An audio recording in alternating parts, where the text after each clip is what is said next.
Hello student, Sunita education tree पर आपका स्वागत है। और आज का हमारा टॉपिक है 7th क्लास में चैप्टर नंबर 1 समानता।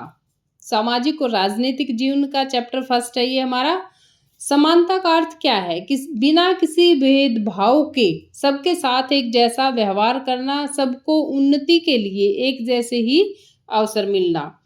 तो भारतीय लोकतंत्र में समानता, भारतीय संविधान में सब व्यक्तियों को समान यानी कि इक्वल माना गया है। और इसका अर्थ क्या है कि देश के व्यक्ति, चाहे वे पुरुष हो स्त्री हो, किसी भी जाति, धर्म, शैक्षिक या आर्थिक पृष्ठभूमि से संबंध रखते हो, वे सब समान माने गए हैं। लेकिन इसके बाद भी यह नहीं कह सकते कि असमानता जो है वो खत्म हो गई है। यह खत्म नहीं हुई है। फिर भी कम से कम भारतीय संविधान में सब व्यक्तियों की समानता के सिद्धांत को मान्य किया गया है, यानी कि माना गया है।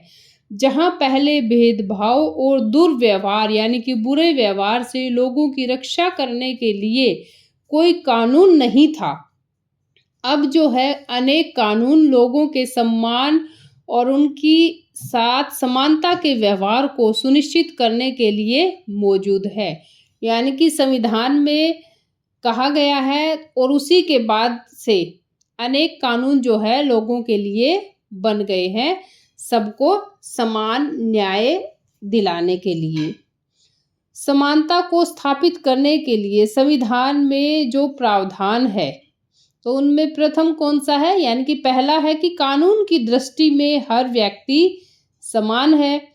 और इसका तात्पर्य अर्थ यह है कि हर व्यक्ति को देश के राष्ट्रपति से लेकर कांता जैसी घरेलू काम की नौकरी करने वाली महिला, यानी कि राष्ट्रपति से लेकर एक छोटे से छोटा काम करने वाला व्यक्ति, सभी जो है वो एक ही कानून का पालन यानी कि एक जैसे ही कानूनों का पालन करते हैं। दूसरा क्या है कि किसी भी व्यक्ति के साथ उसके धर्म, जाति, वंश, जन्म स्थान या उसके स्त्री या पुरुष होने के आधार पर भेदभाव नहीं किया जा सकता। ये याद रखना। पहला क्या था कि सबके साथ, चाहे वो राष्ट्रपति हो या एक छोटा सा काम करने वाली कोई महिला हो, सबको जो है एक जैसे ही कानूनों का पालन करना होता है। दूसरा है कि किसी व्यक्ति के धर्म, जाति, वंश, जन्म स्थान या पुरुष स्त्री के आधार पर भेदभाव नहीं किया जा सकता। और तीसरा क्या है कि हर व्यक्ति सार्वजनिक स्थानों पर जा सकता है, जिनमें सार्वजनिक स्थान का मतलब होता है कि जो सबके लिए है, जैसे खेल के मैदान, होटल, दुकानें, बाजार आदि सम्मिलित है। सब लोग सार्वजनिक कुओं, सड़कों और नहाने के घाटों का उपयोग कर सकते हैं। चौथा है हमारा अस्पृश्यता का उन्मूलन कर दिया गया है। अस्पृश्यता होती है छुआछूत, यानी कि स्पर्श करना, छूना होता है, और अस्पृश्यता छुआछूत। ठीक है। संसद जो है हमारे लोकतंत्र का आधार स्तंभ है। ये आप देख सकते हैं कि संसद है ये, तो ये हमारे लोकतंत्र का आधार स्तंभ है। आगे है हमारा कि शासन ने संविधान द्वारा मान्य किए गए समानता के अधिकार को दो तरह से लागू किया है। पहला है कानून के द्वारा और दूसरा है सरकार की योजनाओं व कार्यक्रमों द्वारा सुविधाहीन समाजों की मदद करके। अब संविधान ने तो कानून बना दिया, उसमें कह दिया, अब उसको दो तरह से लागू किया गया है। एक तो कानून बना के कि भाई कहीं किसी के साथ असमानता का व्यवहार हुआ है तो उसको कानून के द्वारा सही किया जा सकता है। और दूसरा है सरकार ने कुछ ऐसी योजनाएं और कार्यक्रम बनाए हैं जिनसे वो लोग जिनके पास सुविधाएं नहीं थी तो उनसे उनकी मदद करके ऐसे कार्यक्रम बनाए हैं। तो भारत में ऐसे अनेक कानून हैं जो व्यक्ति के समान व्यवहार प्राप्त करने के अधिकार की रक्षा करते हैं। कानून के साथ साथ सरकार ने उन समुदायों जिनके साथ सैकड़ों वर्षों तक असमानता का व्यवहार हुआ है, उनका जीवन सुधारने के लिए अनेक कार्यक्रम और योजनाएं लागू की है। ये योजनाएं यह सुनिश्चित करने के लिए चलाई गई है कि जिन लोगों को अतीत में यानी कि भूतकाल में पहले कभी अवसर नहीं मिले, अब उन्हें अधिक अवसर प्राप्त हो। और इस दिशा में एक कदम है मध्याह्न भोजन यानी कि दोपहर का खाना, जिसे हम मिड डे मील के नाम से जानते हैं। इस कार्यक्रम के अंतर्गत सभी सरकारी प्राथमिक स्कूलों के बच्चों को दोपहर का भोजन जो है वो स्कूल में दिया जाता है। और यह योजना भारत में सर्वप्रथम कहाँ लागू हुई थी? तमिलनाडु राज्य में प्रारंभ की गई थी। और इसको अच्छा मानते हुए उच्चतम न्यायालय ने 2001 में सभी राज्य सरकारों को इसे अपने स्कूलों में 6 माह यानी कि 6 महीने के अंदर आरंभ करने के निर्देश दे दिए। ठीक है, सबसे पहले ये कहाँ स्टार्ट हुई थी? तमिलनाडु में। और कब? 2001 में ही उच्चतम न्यायालय ने इसे सभी राज्य सरकारों को भी लागू करने के आदेश दे दिए थे। और इस कार्यक्रम से काफ़ी सकारात्मक प्रभाव यानी कि अच्छे प्रभाव हुए। उसके लिए क्या होता कि दोपहर का भोजन मिलने के कारण गरीब बच्चों ने अधिक संख्या में स्कूल में प्रवेश लेना और नियमित रूप से स्कूल जाना शुरू कर दिया। और शिक्षक बताते हैं कि पहले बच्चे खाना खाने घर जाते थे, फिर वापस स्कूल लौटते ही नहीं थे, यानी कि घर गए और फिर वापस स्कूल में आए ही नहीं। परंतु अब जब से स्कूल में मध्याह्न भोजन यानी कि मिड डे मील भोजन मिलने लगा है, उनकी उपस्थिति में सुधार आया है। अब वो घर नहीं जाते हैं। और वे माताएं जिन्हें पहले अपना काम छोड़कर दोपहर में बच्चों को खाना खिलाने घर आना पड़ता था, अब उन्हें भी ऐसा नहीं करना पड़ता है। अभी इसका भी उत्तर है ये मध्याह्न भोजन कार्यक्रम क्या है, ये हमने पढ़ लिया है। और इसके 3 लाभ तो यही है कि बच्चों की स्कूलों में संख्या जो है वो बढ़ी है और माताओं को अपना काम नहीं छोड़ना पड़ता बीच में। और इस कार्यक्रम से जातिगत पूर्वाग्रहों को कम करने में भी सहायता मिली है, क्योंकि स्कूल में सभी जातियों के बच्चे जो है वो साथ साथ बैठकर भोजन करते हैं। और कुछ स्थानों पर तो भोजन पकाने के लिए दलित महिलाओं को काम पर रखा गया है। और मध्याह्न भोजन कार्यक्रम ने निर्धन विद्यार्थियों की भूख मिटाने में भी सहायता की है।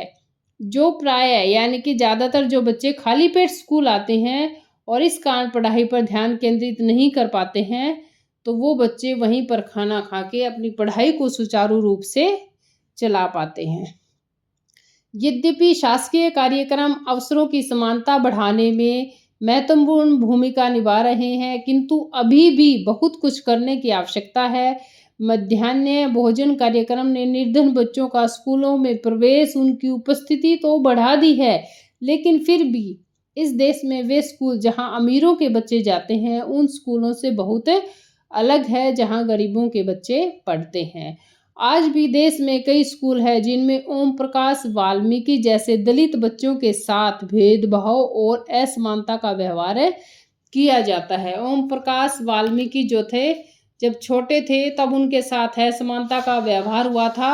और ये बड़े हुए तो इन्होंने एक पुस्तक लिखी थी। ये एक प्रसिद्ध लेखक हैं और इन्होंने पुस्तक लिखी थी जूठन। इन बच्चों को ऐसी असमान स्थितियों में धकेला जाता है जहां उनके सम्मान की रक्षा नहीं हो पाती है। और ऐसा इसलिए है क्योंकि कानून बन जाने के बाद भी लोग उन्हें समान समझने से इनकार कर देते हैं। और इसका मुख्य कारण क्या है कि दृष्टिकोण यानी कि देखने का जो नज़रिया है वो धीरे धीरे परिवर्तन आता है उसमें। और यद्यपि लोग यह जानते हैं कि भेदभाव का व्यवहार कानून के विरुद्ध है, फिर भी वे जाति, धर्म, अपंगता, आर्थिक स्थिति और महिला होने के आधार पर लोगों से असमानता का व्यवहार करते हैं। वर्तमान दृष्टिकोण को बदलना तभी संभव है जब लोग यह विश्वास करने लगे कि कोई भी कमतर नहीं है और हर व्यक्ति सम्मानजनक व्यवहार का अधिकारी है। प्रजातंत्रीय समाज में समानता स्थापित करना एक सतत संघर्ष है जिसमें व्यक्तियों और विभिन्न समाजों को सहयोग देना है। और इस पुस्तक में आप इसके बारे में और अधिक पढ़ेंगे। तो चलिए आगे देखते हैं हम। अन्य लोकतंत्रों में समानता के मुद्दे। ये तो था भारत के बारे में। अब है जो अन्य लोकतांत्रिक देश है, यानी कि संसार में अधिकांश लोकतांत्रिक देशों में भी समानता के मुद्दे पर विशेष रूप से संघर्ष हो रहे हैं। और उदाहरण के लिए देखते हैं कि संयुक्त राज्य अमेरिका में भी अफ्रीकी अमेरिकन लोग, यानी कि जिनके पूर्वज गुलाम थे और जो अफ्रीका से लाए गए थे काम के लिए, तो और वो अमेरिका में बस गए, तो वो क्या कहलाए, अफ्रीकी अमेरिकन लोगों के नाम से जाने जाने लगे। तो वे भी अपने जीवन को मुख्य रूप से असमान बताते हैं।